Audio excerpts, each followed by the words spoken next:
If I had to count the number of people who ask me about things to do before a new tier comes out or before a new season comes out, I'd have 10,000 hands to do it. What should I be doing? What shouldn't I be doing? What carries over? What doesn't carry over? Well, you're in the right place because I'm SuperZombGBBQ. You are awesome. And this hat is dapper. Here are the 5 things that every single player should be doing in WWE SuperCard right now. But there's a few shout outs in here, so thanks to everyone who commented. And if you're excited for the new season, new tier, whatever it is you're watching this for, then now is the time to drop an elbow on that big red subscribe button. We're on the way to 190,000. It'd be great to get that before season 8 starts. The first thing to do is to dispel a couple of myths, because a lot of people say, are my credits gonna reset, Supercoin's gonna go, or even assume that if you save packs over for a new season, that they'll upgrade automatically to the brand new rewards.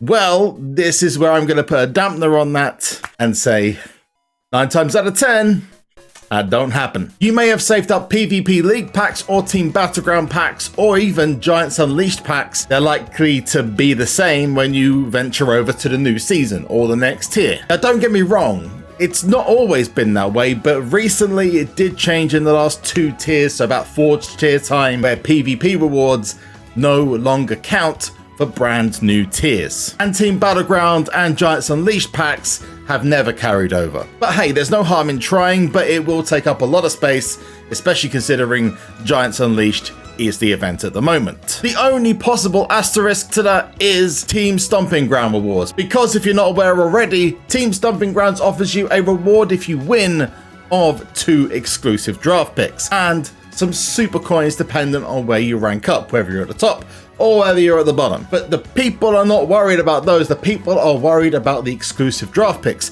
Dusting is going nowhere as far as I'm aware. And unless they take away all those exclusive draft picks, well, if you've been saving these up, they may just be very good for you. But this doesn't just count for Season 8, this counts for when you're in Season 8 as well in the brand new tiers, Maya, Maelstrom, or Valhalla. If you complete a Team Stomping Grounds, you can hold over those exclusive draft picks and then grab them at a later date when you're in a higher tier. As long as the date doesn't expire, which I've got the latest of 28 days, then you're good as golden. Go any longer than that, and you've lost it. Sorry, 3 more things. The first one is, have you liked today's video? Because if you haven't liked it, then now is the time to do it. Pretty sure I've heard that by liking the video, you get really good luck in Season 8. I may be not correct on that, but it's worth doing it just in case.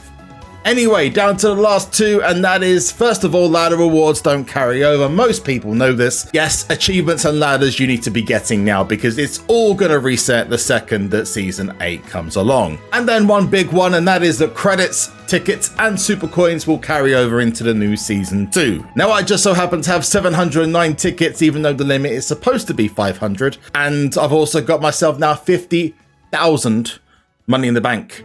I almost said Money in the Bank contracts, that's like last season. Super coins, ready for the new season, new Money in the Bank cards and picks, etc. And one tip going into Season 8 that I just want to share with you, not many people have realized yet, that the dust values will drop. The average dusting you'll do will drop, which means exclusive draft picks will become harder to get your hands on. The first reason is there are less tiers. The second reason are that the resettable tier is going to be Vanguard this time, whereas the non-resettable tiers or the first tiers are Nightmare and Primal. And since WrestleMania 37, we've had Gothic Neon, Shattered, WrestleMania 35, and then Cataclysm for the reset. That's 2 extra tiers with more dust available. We're going to be having more Nightmares and more Primals to deal with than Vanguard, Royal Rumble, and WrestleMania 36s, so the exclusive draft picks are going to be harder to come by. Now we've got those out of the way, comment section down below of any tips or tricks you would give anyone who's stepping into a new season or into a new tier. Now we're through all that, don't begin any fusions. Why? Well, you've got fusions ongoing. I've got 3 days and 22 hours left on my SummerSlam 21 fusion and 2 days 12 on my Behemoth because I like doing 2 at a time. And the reason you shouldn't do that is because at the beginning of Season 7 and the sister game NBA SuperCard, they dropped the fusions for the first 2 tiers almost instantly, which means if you're doing SummerSlam 21 fusions and you've got 5 days left, it's highly likely you're going to miss out on at least the first few days. Legacy ones are absolutely fine, whereas the normal ones, just be careful. The second one is if you haven't already opened your login bonus packs, don't open your login bonus packs, especially all of these which are here. The 15th one, which starts tomorrow, and you got the 2 claimable ones already. Why shouldn't you do that? Well, simply put, when you're going to get into a new season, these are likely to upgrade to new rewards. They're highly unlikely to remain as Royal Rumble, which also means that the other packs may upgrade too. If you notice on the final pack, it is based off your top 8 tier. And this will be the same for both of the Royal Rumble packs at the beginning as well. Once you're at a tier that you're comfortable at, whether that's Maya or Maelstrom, or the next tier you're going up to, then open the packs at that point. Because whilst you might miss out on a cheeky extra Halloween card, it's highly likely that you'll get yourself something good for a tier that's only just come out. The first suggested one comes from Andreas, and this says, lock your cards in case of a reset because you never... Anyone want to tell this man? Firstly, it's not a reset, so you're going to be fine.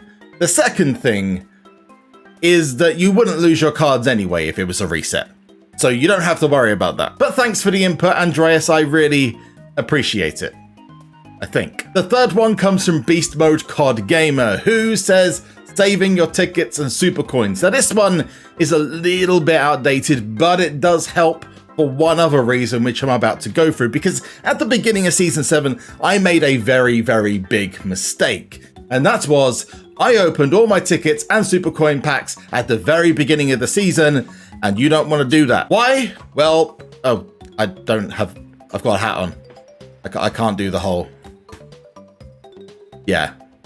Here's why. The fact is, if you're opening tickets or super coin packs now, look in the mirror and give yourself a nice little slap across the cheek. What the hell are you doing? The second thing is at the beginning of a new tier, the rewards are likely to be upgraded. So yeah, just don't do that. The other reason is actually even simpler, and that is, don't be fooled by the fact that it says that top tier cards are available in any of these packs, Supercoin or tickets. The lower tier you are, the less likely it is you're going to pack yourself something good. The same goes with Supercoin packs, and if that means you're holding on to them for a month before you get into Valhalla tier, then personally, I think that's a really good idea. The other reason is special events. Things like the Halloween event are not isolated to Halloween. In fact, this whole season, we've had 3 to 4 events where you've been able to pick the special cards off of the board and in packs. You might find it better to wait for these cards instead of going ahead and splurging all of your super coins and all of your packs straight away. The next one is that most people are just going to sit back now that they don't have to worry. Maybe they've completed Carmella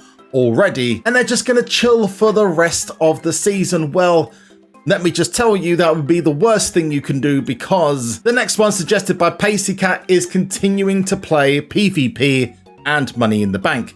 And this could be for a variety of reasons, but for PvP, it's simply making sure that you get yourself as many momentum rewards for week 1, but the main reason for both of these is the super coins. In fact, I personally have focused on Money in the Bank the moment I got myself my maximum amount of rewards, which I did spend credits on to get to this point, and I've got myself about 10,000 in the last week. That's including Team Battleground, etc. So from now until the end of the season, I would actually prioritize Money in the Bank and PvP over getting this Carmella. That's how serious I am. Now, another one I would have added to that was from Mateus Vinicius, and that would have been to play Team Stomping Grounds, but that is going to end if you haven't seen it in the game already. In the news section, they're taking pretty much everything down before the new season goes live. For example, Team Battleground, Team Stomping Grounds, and King of the Ring are all going down later on today. PvP leagues are stopped from the moment that you get the last rewards, which will be on Tuesday, and daily challenges for tickets will stop on the 16th, the day before Season 8 launches. The one that's not included in all that is Money in the Bank, so yeah, go crazy. Get yourself as many super coins as possible. Use all those ads on that mode. If this video was a little bit earlier before Season 8, then this might help you. But if a new tier is about to come out and you're still referring to this video, this will be a really good time to find out ways to maximize the rewards in the new tier. But the last one comes from Mount Evolution Gaming, and this is to leave as little on the exclusive draft board as possible. Now this one's going to be tough because, of course, RNG comes into play. You don't know when your pull is going to go. But if you're saving up Team Stomping Grounds rewards, or you're going to spend a lot of super coins on picks, or just in general playing, you want to get as many pulls as possible to push you up the next tier, or get yourself some really sweet rewards. Wouldn't it be nice then to get a pull off of the exclusive draft board straight away? And ideally you can do this for the draft board as well, but it's this that you want to focus on, because as you can see here, I'm at a full board of 16. Ideally you'd want to get this down to about 5 or 4 cards left, but because it's all about RNG, that might not be possible, so just try to get as many off this board as possible to leave you better chances of getting a decent exclusive draft pick in Season 8 or a new tier drops. But if you've got any other tips or tricks, share it in the comment section down below. Smash a like on the video. That's an edge. Hopefully we see a lot of him in Season 8. But I have been SuperZombGBBQ, you have been awesome, and I'll see you in the next one. Or in Season 8, or in the new tier, whichever one is applicable. But there's one last thing I need you guys to do, and that is...